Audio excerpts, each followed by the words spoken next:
Ini cangkang telur yang sudah dibuang dalam kondisi kering, inarfinya sudah menetas ya.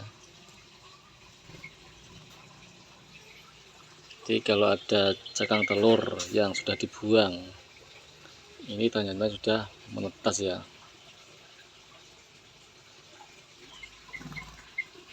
Ya, kita intip berapa netasnya ya.